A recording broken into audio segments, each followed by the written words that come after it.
وقتی که برای یه بدنساز میخوایم برنامه تنظیم کنیم، مهمترین عاملی که در واقع توی برنامه تاثیر داره اینه که باید نسبت به توان اون فرد برنامه طراحی بشه. معمولاً اطلاعاتی که از ورزشکار گرفته میشه اینه که چند سالته، قدت چیه، وزنت چیه، آسیب دیدگی احتمالی در طول زندگی یا در طول ورزش‌ها و سابقه ورزشی که داشتی یا نه. اینها باعث میشه که شما یه اطلاعات اولیه راجع به ورزشکار داشته باشید که بتونید توی طراحی تمرین در واقع در نظر گرفته بشه براش.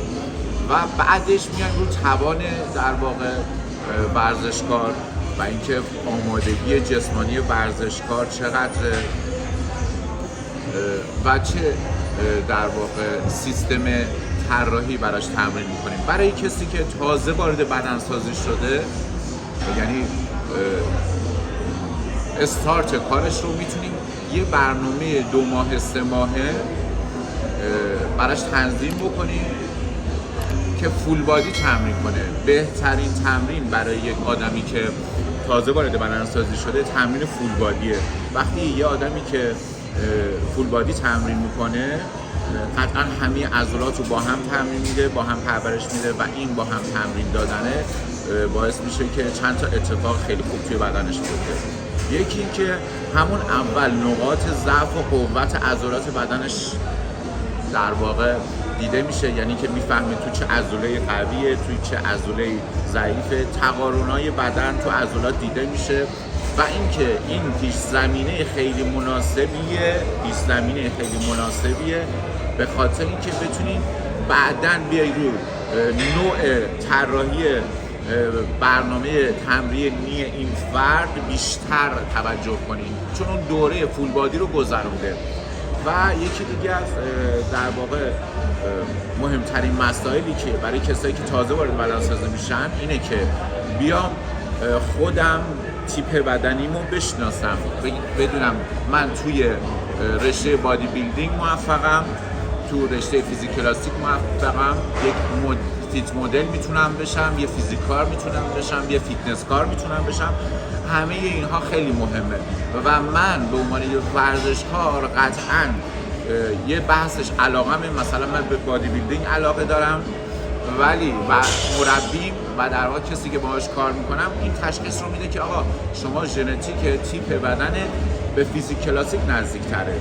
خب آیا من چیکار بکنم؟ دنبال علاقم برم، بدنی که به فیزیک کلاسیک میخوره رو ببرم تو بادی بیلدینگ، کلی هزینه کنم، کلی وقت بذارم و در نهایت هم به اون نتیجه‌ای که میخوام نرسم و یا حدوداً بهش برسم، یا اینکه نه بیام واقعاً اون تیپ بدنی رو در نظر بگیرم. مثلا من تیپ بدنی به فیزیک کلاسیک نزدیکه، بیام تیپ بدنی رو در نظر بگیرم، بگم آقا خب مربی بهم گفته شما تیپ بدنی مثلا برای فیزیک کلاسیکی، یا گفته نه بدن تو به درد فیتنس میخوره، بیام تمریناتم رو در جهت فیتنس انجام بدم.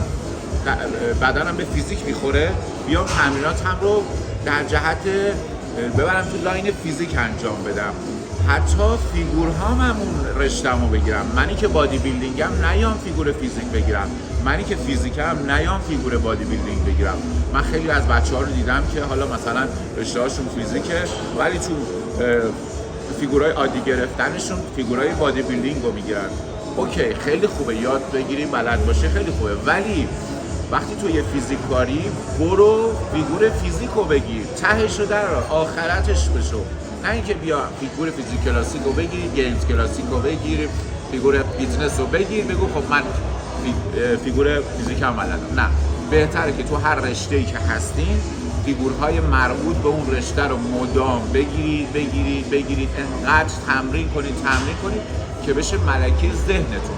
پس حتما این نکاتی رو که بهتون گفتم در نظر داشته باشید.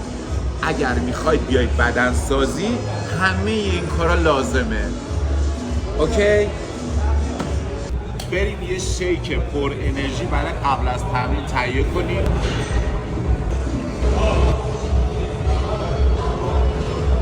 شما وقتی این شیک رو درست کنی احتیاجی به گینر قبل از تمرین هم دیگه نداری. افزایش قدرت، افزایش حجم عضله